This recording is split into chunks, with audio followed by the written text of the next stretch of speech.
हर्षवर्धन पाटील आयुष्यामध्ये सगळ्या गोष्टी सहन करेल, पण अपमान सहन करणार नाही. स्वाभिमानानं आपल्याला जसजशी विधानसभा निवडणूक जवळ येतेय तसतसे राज्यातील विविध मतदारसंघांमध्ये अनेक राजकीय घडामोडी घडताना दिसून येत आहेत.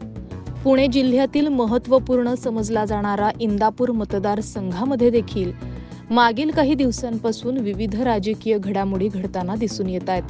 त्यातच आज माजी मंत्री हर्षवर्धन पाटील यांच्या उपस्थितीत बावडा येथील त्यांच्या निवासस्थानी कार्यकर्ता मेळावा संपन्न झाला. यावेळी उपस्थितांमधून मनोगत व्यक्त करताना रामकृष्ण हरी वाजवा तुतारी हा सूर घुमताना दिसून आला. त्यामुळे आगामी इंदापूरच्या विधानसभेच्या उमेदवारीमध्ये विद्यमान आमदार दत्तात्रय भरणे, माजी मंत्री हर्षवर्धन पाटील यांच्यासह शरद पवार गटाचे आप्पासाहेब जगदाळे, प्रवीण माने यांच्या नावाची चर्चा सुरू आहे.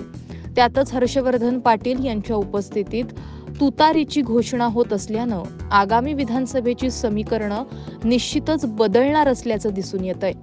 यावर भाजपचे प्रदेशाध्यक्ष चंद्रशेखर बावनकुळे यांनी वाद संपवायचा सोडून उलट आणखी वाढवलाय.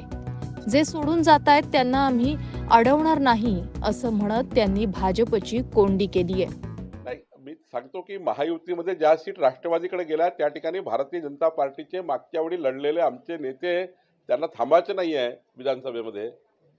शेवटी त्यांनी थांबावं अशी आमची त्यांना विनंती आहे, सूचना आहे.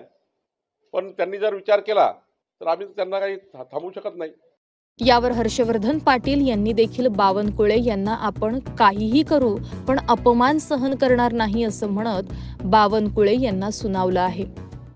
परवा आमचे प्रांत अध्यक्षांचे एक स्टेटमेंट आलं. ठीक आहे, आता जे ज्येष्ठ नेते पक्षाचे अध्यक्ष आहेत ते कोणत्या अँगलने बोलले मला माहित नाही, पण आज आम्ही अशी कोणत्या प्रकारची भूमिका घेतलेली नसताना किंवा कुठलं वक्तव्य आम्ही केलेलं नसताना तुम्ही या पद्धतीच्या भूमिका तर मांडायला लागला. हर्षवर्धन पाटील आयुष्यामध्ये सगळ्या गोष्टी सहन करेल, पण अपमान सहन करणार नाही.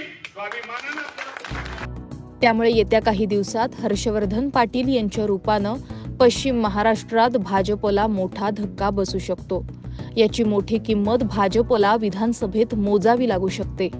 Bureau report, Maharashtra news 24.